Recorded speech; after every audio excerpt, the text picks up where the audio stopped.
पहला सवाल है 29 मई 2020 को फोर्ब्स द्वारा विश्व के 100 उच्चतम भुगतान पाने वाले एथलीटों की सूची 2020 जारी की गई। इस सूची में किस खिलाड़ी को शीर्ष स्थान प्राप्त हुआ है? तो स्विट्जरलैंड के प्रसिद्ध खिलाड़ी जो कि टेनिस से संबंध रखते हैं वो रोजर फेडरर इनका नाम है। ये 100 उच्चतम भुगतान पाने वाले एथलीटों की सूची में जो है वो शीर्ष स्थान पर शामिल हैं। और उसी मैगजीन से संबंधित अगला सवाल है कि इस सूची में शामिल एकमात्र भारतीय खिलाड़ी कौन है? तो विराट कोहली हैं जो कि 66वें स्थान पर हैं और जिनकी संपत्ति जो है वो $26 मिलियन की है, यानी कि इनकी जो आय है वो $26 मिलियन है। 22 मई 2020 को भारतीय रिजर्व बैंक की मौद्रिक नीति समिति ने वर्तमान और उभरती समष्टिगत आर्थिक परिस्थितियों के आकलन के आधार पर प्रमुख निर्णय लिया। इसके तहत आरबीआई ने नीतिगत रेपो दर में कितने आधार अंकों की कमी की है, यानी कि कितने आधार अंकों की कटौती की है? तो रेपो रेट में 40 आधार अंक की कमी करके रेपो रेट को अब 4% कर दिया गया है। और यहाँ पर देखिए रेपो रेट क्या है तो उसको हम जानने की यहाँ पर बात नहीं कर रहे हैं, हम जो करंट से संबंधित घटनाएं हैं उनको यहाँ पर देख रहे हैं। और repo rate, reverse repo rate, ये स्टैटिक्स जीके के सवाल, जीएस के सवाल हैं, आप वहाँ जाकर किसको पढ़ें, अन्यथा वीडियो बहुत ज़्यादा लंबा हो जाएगा। अगला है कि 16 मई 2020 को केंद्रीय वित्त मंत्री निर्मला सीतारमण ने आत्मनिर्भर भारत अभियान के तहत 8 सेक्टरों में ढांचागत सुधार हेतु प्रमुख घोषणा की। इसके तहत स्वचालित मार्ग के जरिए रक्षा विनिर्माण में एफडीआई की सीमा 49% से बढ़ाकर कितने प्रतिशत किए जाने का निर्णय लिया गया है? तो रक्षा विनिर्माण में स्वचालित मार्ग के जरिए अब जो एफडीआई होगी वो एफडीआई का निवेश होगा वो 74% होगा। 13 मई 2020 को केंद्रीय वित्त मंत्री जो कि निर्मला सीतारमण हैं, उन्होंने आत्मनिर्भर भारत अभियान के तहत कोविड-19 के विरुद्ध भारतीय अर्थव्यवस्था की लड़ाई में व्यवसायों विशेषकर एमएसएमई को राहत और ऋण संबंधी सहायता देने के लिए अहम उपायों की घोषणा की। इस घोषणा के तहत एमएसएमई फंड ऑफ फंड्स के माध्यम से कितने हजार करोड़ रुपए की इक्विटी सुलभ कराई जाएगी। देखिए इक्विटी का मतलब है पैसा, मुद्रा, ठीक है। तो यहाँ पर 50,000 करोड़ रुपए की जो इक्विटी होगी, जो मनी होगी, जो पैसा होगा वो जो है फंड ऑफ फंड्स के माध्यम से एमएसएमई सेक्टर में खास तौर पे निवेश किया जाएगा, या 50,000 करोड़ रुपए की राशि जो है एमएसएमई सेक्टर के लोगों को सहायता स्वरूप प्रदान किया जाएगा। और अगला है कि मई 2020 में किस राज्य के मुख्यमंत्री ने लाख की खेती को कृषि गतिविधि घोषित करने से संबंधित वन विभाग के प्रस्ताव को मंजूरी प्रदान की है? तो इसका उत्तर होगा छत्तीसगढ़। छत्तीसगढ़ के मुख्यमंत्री ने लाख की खेती को कृषि गतिविधि घोषित करने का जो है प्रस्ताव को मंजूरी दी है और ये प्रस्ताव वन विभाग ने पेश किया था। और जब जो कि इससे पहले जो है वो कृषि गतिविधि राज्य में नहीं घोषित थी, अब लाख की खेती को कृषि गतिविधि छत्तीसगढ़ सरकार के द्वारा घोषित किया जा चुका है। और अगला है कि 18 अप्रैल 2020 को केंद्र सरकार ने कोविड-19 महामारी के कारण भारतीय कंपनियों के अवसरवादी अधिग्रहण को रोकने के लिए मौजूदा एफडीआई नीति में संशोधन किया। इसके तहत कौन कौन से देशों के जो निकाय हैं उन निकाय अब भारत सरकार की मंजूरी के बिना भारत में निवेश नहीं कर सकेंगे। आपको बता दें कि भारत के साथ सीमा साझा करने वाले जो देश हैं, भारत, पाकिस्तान, भूटान, नेपाल, बांग्लादेश, इस तरह के जो देश हैं वो अब यहाँ पर एफडीआई नीति में जो संशोधन कर दिया है भारत सरकार ने, तो वो अब इस तरह के निवेश नहीं कर सकेंगे। नहीं तो वहाँ की कंपनियाँ जो है वो अवसरवादी अधिग्रहण का रुख अपनाती थी, जिसके तहत जो है एक दूसरे की कंपनियों का अधिग्रहण कर लेती थी वो। और नेक्स्ट है कि 17 अप्रैल 2020 को आरबीआई गवर्नर शक्तिकांत दास ने कोविड-19 की वजह से भारतीय अर्थव्यवस्था को हो रहे नुकसान से बचाने के लिए प्रमुख घोषणाएं की। और इसके तहत रिवर्स रेपो रेट में कितने प्रतिशत किया गया है? तो रिवर्स रेपो रेट अब जो है वो 3.75% कर दिया गया है। और वहीं पर रेपो रेट जो है वो 4% कर दिया गया है। रेपो रेट में 40 अंक की कटौती हुई थी, 40 आधार अंक की कटौती हुई थी। और वहीं रिवर्स रेपो रेट में 0.25 आधार अंक की कटौती के साथ में 3.75% कर दिया गया है। 15 मई 2020 को कृषि, सहकारिता तथा किसान कल्याण विभाग ने वर्ष 2019-20 के लिए प्रमुख फसलों के उत्पादन का तीसरा अग्रिम अनुमान जारी किया। इसके अनुसार देश में कुल खाद्यान्न उत्पादन कितने मिलियन टन तक होने का अनुमान है? तो तीसरे अग्रिम अनुमान के मुताबिक देश में कुल खाद्यान्न उत्पादन जो होगा वो 295.67 मिलियन टन होने का अनुमान है। और आपको बता दें कि अग्रिम अनुमान जो होता है वो अपर्याप्त आंकड़ों के दौर में जारी किया जाता है, यानी कि आंकड़े जब पूरी तरीके से उपस्थित नहीं होते हैं तो वहाँ पर जो है सरकार और जो सरकार की एजेंसियाँ हैं उसके द्वारा अग्रिम अनुमान जारी करने का एक तरीका अपनाया जाता है। और नेक्स्ट है अप्रैल 2020 में किस आईटी क्षेत्र की प्रमुख भारतीय कंपनी इजराइल की पहली पूरी तरह से डिजिटल बैंक लॉन्च करेगी? तो किस देश में लॉन्च करेगी? इजराइल में। और इसका उत्तर होगा टाटा कंसल्टेंसी सर्विसेज। तो टाटा कंसल्टेंसी सर्विसेज जो है ये इजराइल में एक बैंक लॉन्च करेगी जो कि पूरी तरीके से डिजिटल होगा। अप्रैल 2020 में केंद्रीय कृषि एवं किसान कल्याण मंत्रालय द्वारा देश में 2020-21 में रिकॉर्ड कितने करोड़ टन अनाज उत्पादन का लक्ष्य रखा गया है? तो 29 करोड़ 83 लाख टन अनाज उत्पादन का लक्ष्य रखा गया है। और अगला है कि 14 अप्रैल 2020 को अंतर्राष्ट्रीय मुद्रा कोष द्वारा जारी वर्ल्ड इकोनॉमिक आउटलुक 2020 के अनुसार वर्ष 2020 में भारत की वृद्धि दर कितने प्रतिशत आकलित की गई है? तो ये आकलित की गई है 1.9%। और यहाँ पर एक सवाल ये भी पूछा जाता है, अक्सर पूछा ही जाता है, वर्ल्ड इकोनॉमिक आउटलुक रिपोर्ट किसके द्वारा जारी की जाती है? तो ये जारी किया जाता है अंतर्राष्ट्रीय मुद्रा कोष यानी कि IMF के द्वारा, जिसने 2020 में भारत की वृद्धि दर 1.9% का रहने की जो है आकलन किया है। रिपोर्ट के अनुसार, इसी रिपोर्ट के अनुसार 2020 में वैश्विक विकास दर कितने प्रतिशत आकलित की गई है? तो इसका उत्तर होगा -3%। और अप्रैल 2020 में विश्व बैंक के अनुसार कोविड-19 महामारी से प्रभावित भारत की GDP वित्त वर्ष 2020-21 में कितने प्रतिशत रहने का अनुमान किया गया है? तो विश्व बैंक के अनुसार भारत की GDP जो है 2020-21 के लिए यह अनुमानित है 1.5% से 1.8% के बीच में। 3 अप्रैल 2020 को एशियाई विकास बैंक ने अपनी वार्षिक रिपोर्ट एशिया विकास परिदृश्य 2020 जारी की। इस रिपोर्ट में ADB ने वर्ष 2020 में भारत की GDP वृद्धि दर कितने प्रतिशत रहने का अनुमान लगाया है? तो इसका उत्तर होगा 4%।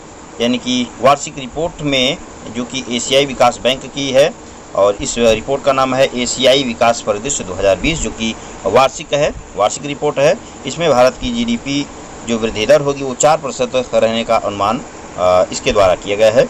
और अगला है कि 2 अप्रैल 2020 को विश्व बैंक ने कोविड-19 से मुकाबला करने के लिए कितने अरब डॉलर की आपातकालीन आर्थिक सहायता मंजूर की है? तो ये 1 अरब डॉलर की आपातकालीन आर्थिक सहायता मंजूर की गई है विश्व बैंक के द्वारा। और किसको मंजूर की गई है? तो ये मंजूर किया गया है भारत के लिए।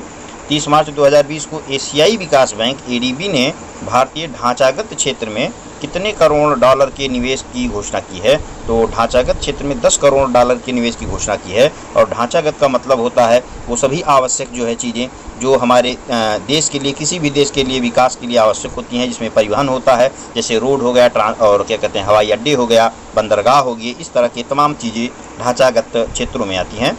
बजट 2020-21 के अनुसार कुल प्राप्तियों में राजस्व एवं पूंजीगत प्राप्तियां क्रमशः कितनी रही हैं? तो राजस्व प्राप्तियां जो है वो 66.43% रही है। और वहीं पर पूंजीगत प्राप्ति जो है वो 33.57% रही है। बजट 2020-21 के अनुसार कुल व्यय में राजस्व एवं पूंजीगत खाते पर क्रमशः कितने प्रतिशत व्यय अनुमानित है? तो अभी हमने क्या कहते हैं कि राजस्व प्राप्तियों के बारे में देखा था। अब हम राजस्व व्यय से संबंधित डेटा को देखेंगे। तो राजस्व व्यय में जो है क्या है कि 86.46% राजस्व खाते पर होगा व्यय, और वहीं पर पूंजीगत खाते पर जो व्यय होगा वो 13.54% होगा। बजट 2020-21 के लिए 3 महत्वपूर्ण घटक क्या हैं? तो ये 3 महत्वपूर्ण घटक हैं। महत्वाकांक्षी भारत, दूसरा है सभी के लिए आर्थिक विकास, तथा संरक्षित समाज। वर्ष 2025 तक दुग्ध प्रसंस्करण क्षमता कितने मिलियन टन करने का लक्ष्य है? तो ये दुग्ध प्रसंस्करण क्षमता जो है वो 108 मिलियन टन करने का लक्ष्य रखा गया है, जो कि 2025 तक रखा गया है। किस वर्ष तक भारत के पास विश्व की कार्यशील आयु वर्ग की सबसे बड़ी आबादी होगी? इसका उत्तर होगा 2030। बजट 2020-21 में शिक्षा क्षेत्र तथा कौशल विकास हेतु कितने करोड़ रुपए बजट का प्रस्ताव किया गया है? तो शिक्षा क्षेत्र के लिए 99,300 करोड़ रुपए, और वहीं पर कौशल क्षेत्र के लिए 3,000 करोड़ रुपए का प्रावधान किया गया है। और अगला है, उच्चतर निर्यात ऋण हासिल करने के लिए किस नई योजना का शुभारंभ किया गया है? तो उच्चतर निर्यात ऋण हासिल करने के लिए निर्विक नाम की एक योजना का शुभारंभ किया गया है। इस निर्विक योजना को शुरू किया गया है। सरकार द्वारा अगले 5 वर्षों में बुनियादी ढांचे पर निवेश हेतु प्रारंभ की गई राष्ट्रीय अवसंरचना पाइपलाइन हेतु कितने करोड़ रुपए के निवेश किए जाएंगे? तो राष्ट्रीय अवसंरचना पाइपलाइन के लिए 103 लाख करोड़ रुपए का निवेश किया जाएगा। देखिए, राष्ट्रीय अवसंरचना पाइपलाइन दरअसल इस समय जो है जो रिन्यूएबल एनर्जी है उसमें बहुत ज़्यादा जो है प्राकृतिक गैस हुआ, पेट्रोलियम के जो भी प्रोडक्ट हुए, तो इस प्रकार के इन रिसोर्सेज के लिए एक ट्रांसपोर्टेशन सिस्टम के रूप में इसका प्रयोग किया जाता है। नॉर्थ ईस्ट में इसका प्रयोग बहुत ज़्यादा इस समय किया जा रहा है। और बजट 2020-21 के अनुमान के अनुसार कुल कितने किलोमीटर लंबाई रेल लाइनों का विद्युतीकरण करने का लक्ष्य रखा गया है? तो 27,000 किलोमीटर रेलवे लाइन का जो है वो विद्युतीकरण करने का लक्ष्य रखा गया है। और वही है कि वर्ष 2020-21 में परिवहन अवसंरचना हेतु कुल कितने करोड़ रुपए का प्रस्ताव है, तो 1.7 लाख करोड़ रुपए का प्रस्ताव रखा गया है। और अगला है कि वर्ष 2020-21 हेतु विद्युत और नवीकरणीय ऊर्जा क्षेत्र हेतु लगभग कितने करोड़ रुपए प्रस्ताव है, तो विद्युत और नवीकरणीय क्षेत्र के लिए 22,000 करोड़ रुपए का प्रस्ताव रखा गया है 2020-21 के बजट में।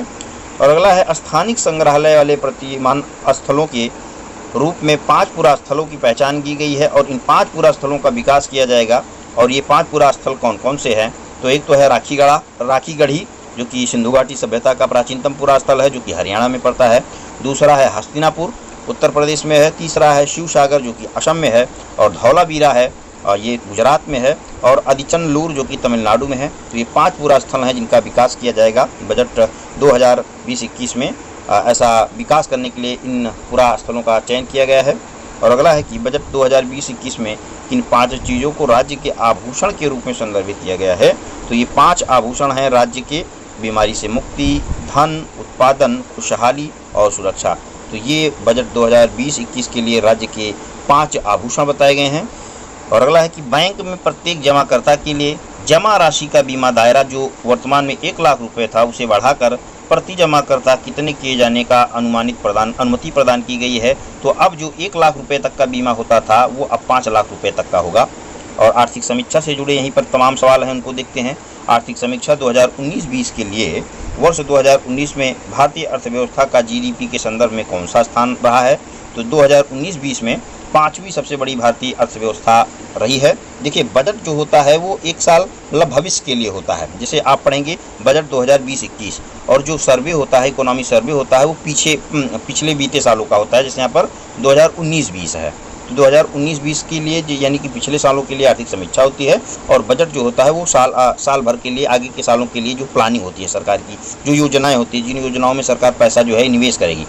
और अगला है कि वर्ष 2025 तक भारतीय अर्थव्यवस्था को कितने ट्रिलियन डॉलर की अर्थव्यवस्था बनाने का लक्ष्य रखा गया है, तो 5 ट्रिलियन डॉलर की अर्थव्यवस्था बनाने का लक्ष्य रखा गया है, जो कि लक्ष्य है 2025 तक।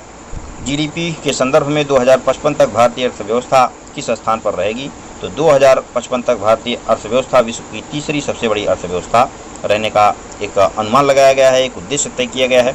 उद्यमिता पर विश्व बैंक के आंकड़ों के अनुसार भारत नई फर्मों के निर्माण के संदर्भ में विश्व में कौन से स्थान पे है, तो उद्यमिता फर्मों के निर्माण के संदर्भ में भारत जो है वो तीसरे स्थान पर है पूरे विश्व में। और अगला है कि भारत के किस क्षेत्र में उद्यमिता निर्माण न्यूनतम है, तो पूर्वी क्षेत्र में। और पूर्वी क्षेत्र वैसे भी औद्योगिक विकास के क्रम में पीछे है, जहां पर अब कुछ हद तक गति देखी जाती है। और अगला है कि आर्थिक समीक्षा 2019-20 के अनुसार वैश्विक विकास वर्ष 2017 में 3.8%, 2018 में 3.6% रही। वहीं 2019 में यह कितने प्रतिशत अनुमानित है, तो वैश्विक विकास 2019 में 2.9% अनुमानित है।